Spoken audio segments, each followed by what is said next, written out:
Welcome to December 9th's Lunch and Learn. Going to play some music that you will more than likely recognize, and we'll talk about it. So come on in the room. You're welcome for a Lunch and Learn.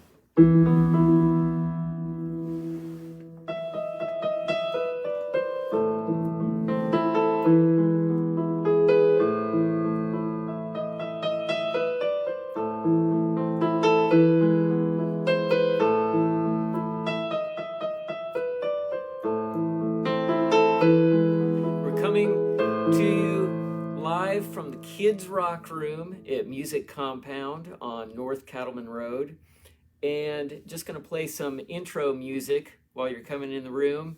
This is, of course, Fur Elise by Ludwig van Beethoven, who we are going to be discussing today with Miss Mary. There's going to be an incredible interview with a lot of insights that she has about the life of Beethoven. And so this is one of those songs that just about every student wants to learn. So just sit back and soak in the sounds of Beethoven for a couple minutes.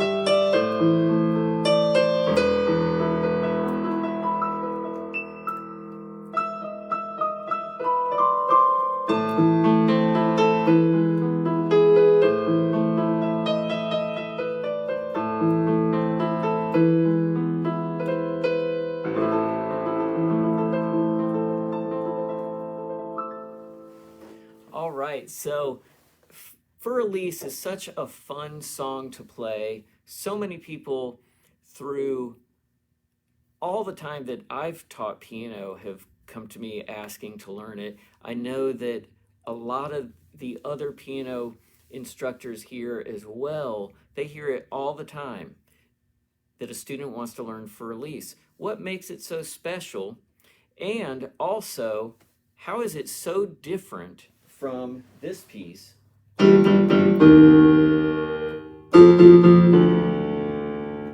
It's the same composer, Beethoven, and his works are just, the magnitude of his works and the versatility is something that Mary Sutton is going to tell us about. And so thanks for joining in. Please enjoy the interview, and we'll be back with you shortly.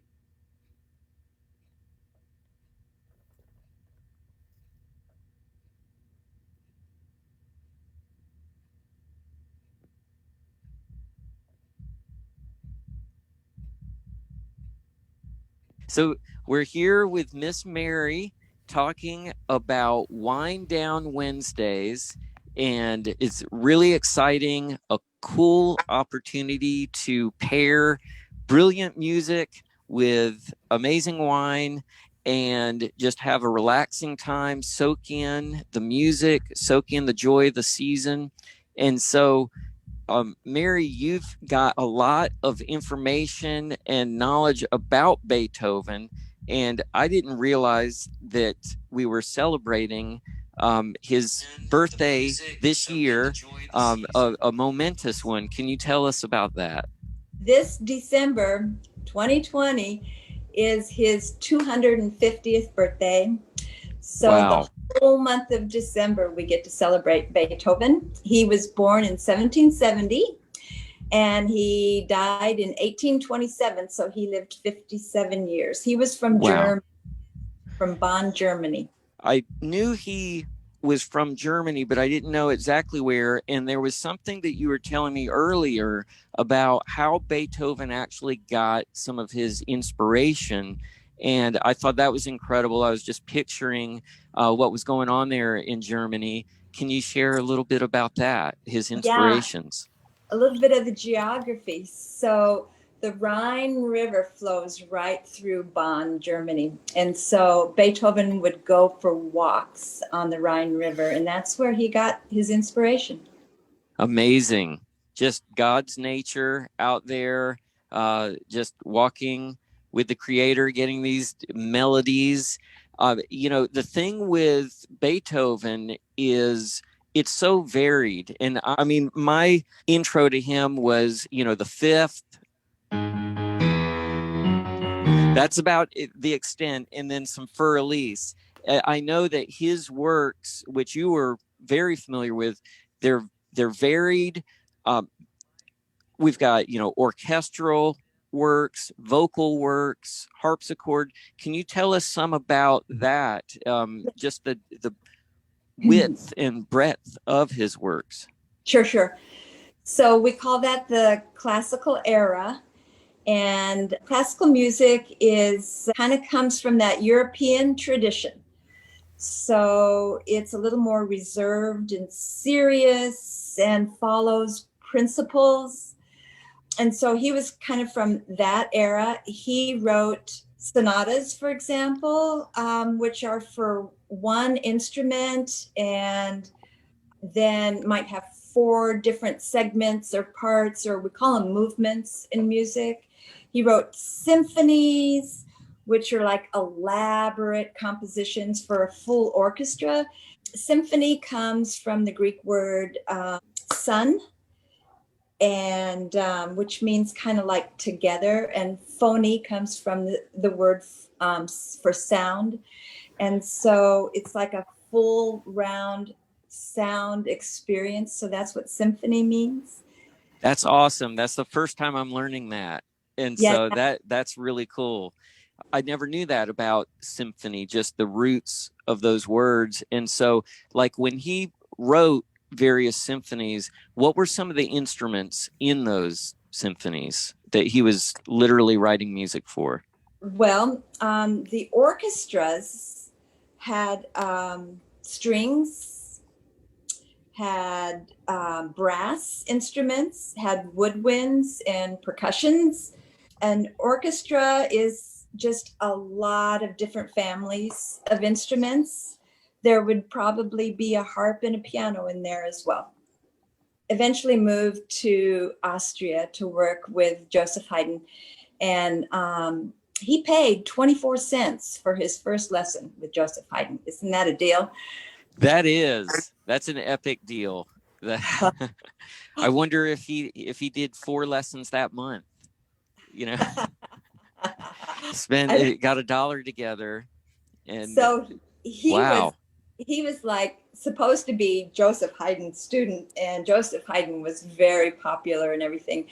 And Haydn would travel a lot, and so Beethoven, if Haydn was traveling, he would go and substitute in this humongous church and play the organ for Haydn. And so he got a lot of experience like that. And then he would also study under some other composers as well. Brilliant. Yeah. Well, that leads me to asking you about tonight, Wind Down Wednesdays, and what an awesome night to start this. And what can listeners expect to hear? What can viewers expect to hear tonight when they tune in to Wind Down Wednesdays? So we're going to be listening to peaceful Beethoven music because we're trying to wind down from the week, from the day, from the busyness of the holiday. So that is the goal. And so amazing. Peaceful Beethoven music, glass of wine, encourage you to have a coloring book or something that you can just kind of doodle on so that your brain can just totally relax. And I'm going to just talk about a few facts about Beethoven. So it's an educational experience, but I'm not going to be talking the whole time. Mostly we're going to be just sharing the time together and winding down, relaxing. So please, you're invited, come and just have that musical experience. It's going to be like a music appreciation. So it's intellectual as well as just really relaxing. Oh, that's brilliant. Put on this Beethoven music and take a deep breath and relax right away. Especially, it's crazy right now. A lot of people are running around. The holidays are in full steam, and so this is an amazing opportunity to just soak and stimulate your brain, have some downtime, and actually learn something. So, Mary, thank you so much for telling us about Wind Down Wednesdays, and definitely tune in tonight. And what time will people be tuning in? 7:30 on Wednesdays. Perfect. 7:30. All right. Thanks, and have an awesome day. Thanks, Matt. You too. Bye. Okay. Bye.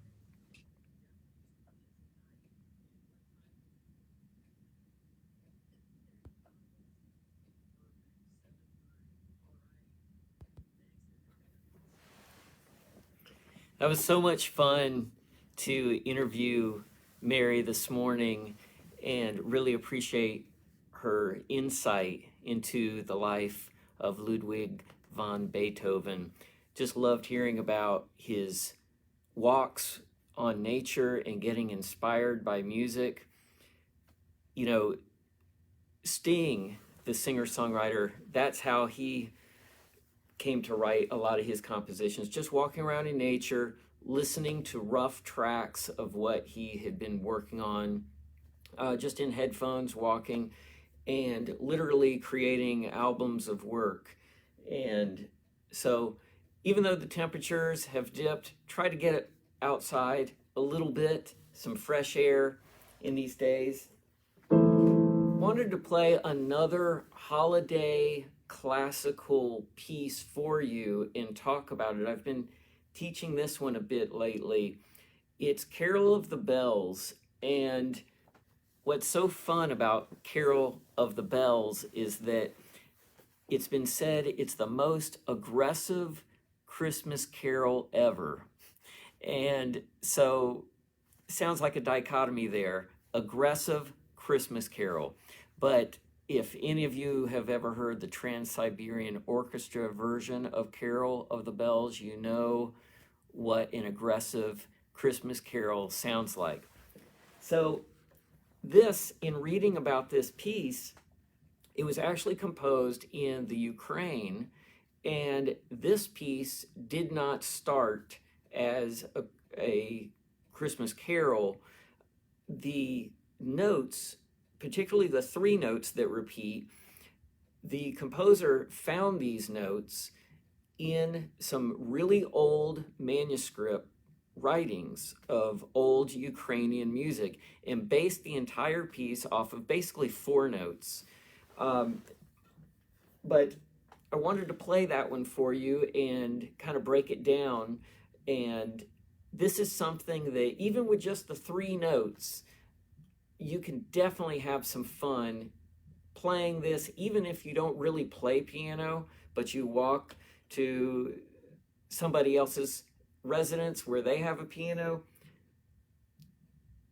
In about 5 minutes or less, I can show you how to play the most recognizable part. So I'm going to play it for you now.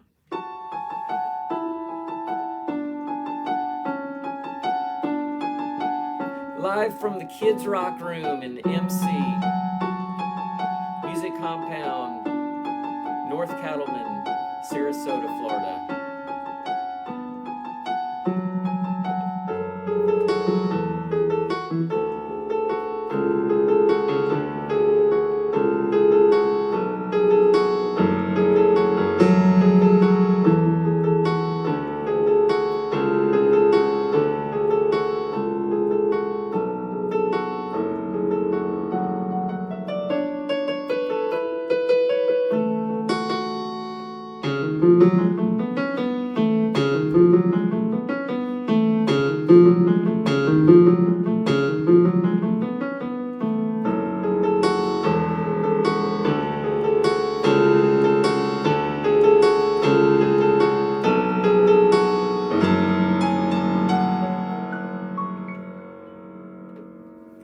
So that's a short version of Carol of the Bells.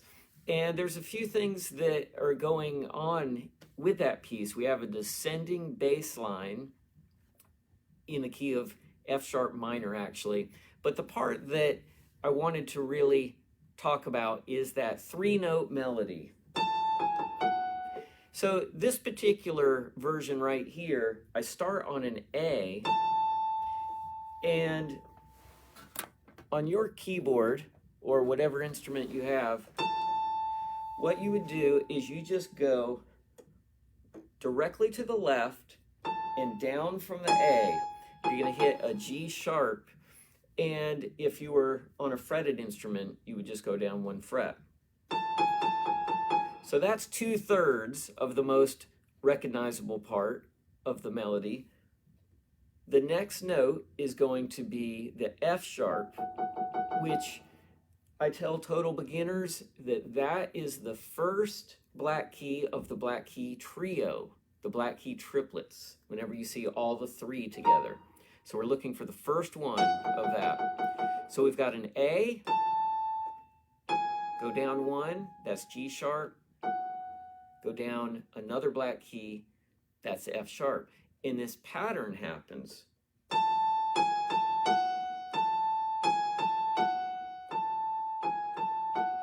And one easy way to talk about it when we are not referring to note names is high, mid, high, low. So we've got this high note, the mid, we go back to the high note, and then the low note. Now, based on that, we can do that in any key. And so let's say that you just land on any key. So I'm literally going to just pick something that I'm not even looking at. Okay, I went with a G. So there's a G. We go down. What is the key that is right? It is directly next to it, but it's just below. So here's a G. The F sharp is right below it. Then we're going to go down what's called 1 whole step to the next white key, which is E. So they should sound like that. If you're at home and you're able to trace these notes, start with a G. We go down to the next black key and then skip a white key, and we're there. They should sound like that. Here's the high, mid, high, low. And so with that, it might take a couple minutes of practicing, but you could basically play that from anywhere on the piano. Missed that first one, but here it is. Couple different. So it's one of those just fun melodies to step up to the piano and do. Another one that was actually written first on guitar because the church organ was broken and they needed music to fill a service was Silent Night. And this one basically has about 3 chords to it. And so even if you don't play the melody, but you just play the chords, it gives a really nice, relaxing feel to it.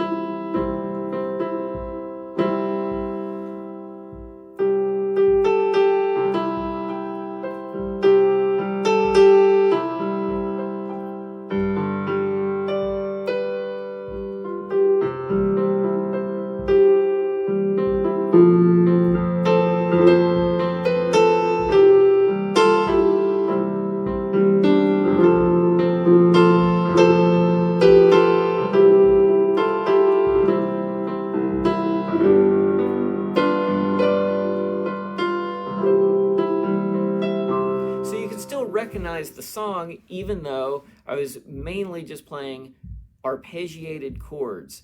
And so that's something that translates to any instrument, but it's something that a lot of people overlook when they play chords.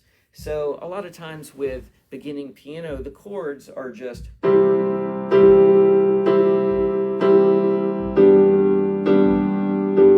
that kind of thing. if we arpeggiate them, which all that means is we're playing each note separately. And with piano, a lot of times we'll put down the sustain pedal so the notes keep ringing as we're playing.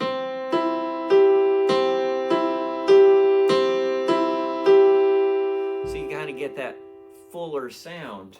So here's the C chord. What I did there is just 3 notes with the left hand, 3 notes with the right hand, and even just playing this arpeggio is what, more than likely, that original guitar part, when they played it in a service and the church organ was broken, probably sounded similar to.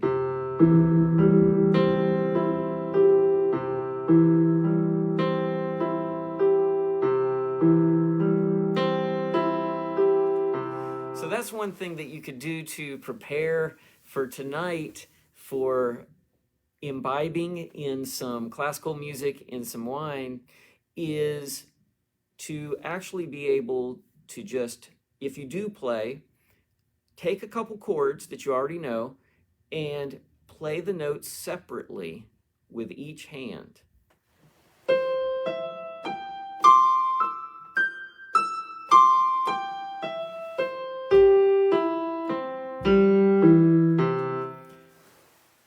So I am going to look here at the chat, and this is a little new for me on the Switcher Studio. Each time we're doing this, we're going to add a new element. So hope you enjoyed this lunch and learn, and I'm logging on here on Facebook, see if there's any questions that anyone has. The room is open to talk about anything music, holiday. Julia, thank you for tuning in from South Carolina. Awesome. So any holiday music questions or comments, favorite songs that you've enjoyed through the holidays. One thing that with classical music and holiday music that they do have in tandem and in similarity is a lot of melodic structure. So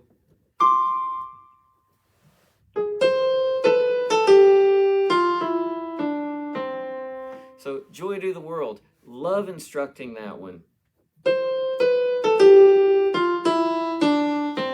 Because it's a great way to learn the C major scale, but descending. So all it is you find a C note on the piano, and it's literally every white key going to the left until you get to the next C.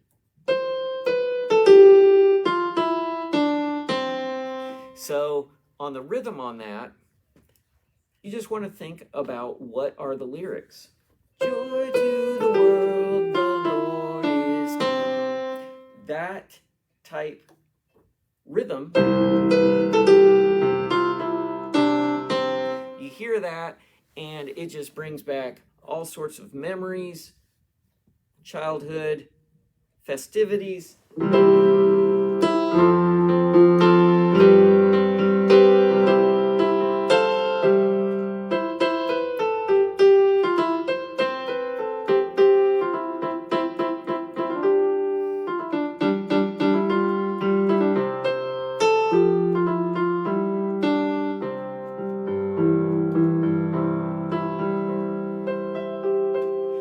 One thing that with the classical music, and particularly Fur Elise, which we were talking about earlier with Miss Mary Sutton, that the actual Fur Elise piece, if you looked on YouTube, you will find literally thousands of versions. There are so many different versions. It's affected people on a level in their personal journey of making music. And so if Beethoven could see that today, I'm sure he would absolutely love seeing all the different versions of his compositions out there floating around on the internet. All right, I am seeing some comments here. Thank you, Aaron. Yes, joy to the world. Appreciate it, Trisha. Fur Elise, Dad. I see a YouTube link here. I'll have to click on that later, so I'm not sure what that one is. But definitely plan on being there tonight for Wind Down Wednesdays with Mary, 7:30. She's got a feast of Beethoven's music to wind down with, and just a little talking about what the inspirations were, where was it written, that kind of thing. And then she's going to guide you through a whole experience with Beethoven celebrating 250 years. So I'm going to wind down one more time, no pun intended, with Fur Elise. Hope you enjoy it. Thanks so much for joining us today on this Lunch and Learn. I did want to give another shout out to Mellow Mushroom, and they were so kind to us last week, and we just thoroughly enjoyed what they brought to us. Check them out, Sarasota on Tamiami Trail. They've got gluten-free options, which I'm all about. All right, Fur Elise. By the way, the first little part of this melody is actually 6 notes. They kind of fly by, but it's not as easy as it really sounds. That's why a lot of people, it takes a while to get down this first little bit of melody. So that's 6 different notes.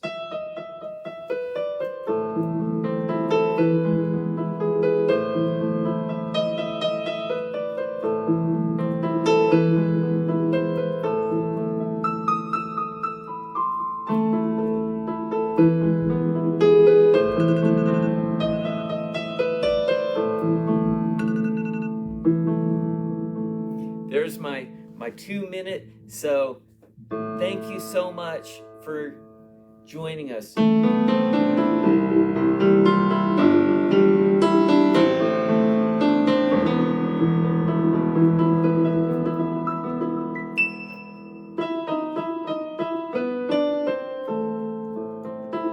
Beethoven's music, so timeless. Here we are in 2020. What a talent, what a composer.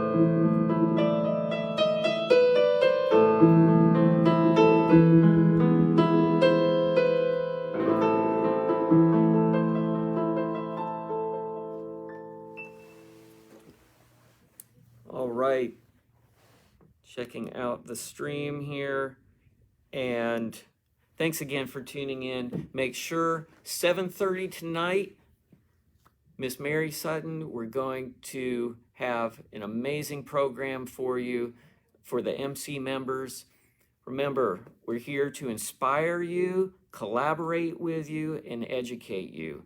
And just so you know, all the instructors here, I just have such a great time talking with so many of them, where they are on their own journey of learning about music as well. And that's going to be on some upcoming Lunch and Learns of how instructors, how we ourselves stay inspired so that we can pour out the love of music into everyone else. Thanks so much for joining us, and have an amazing, safe, healthy rest of your day. Have a good one.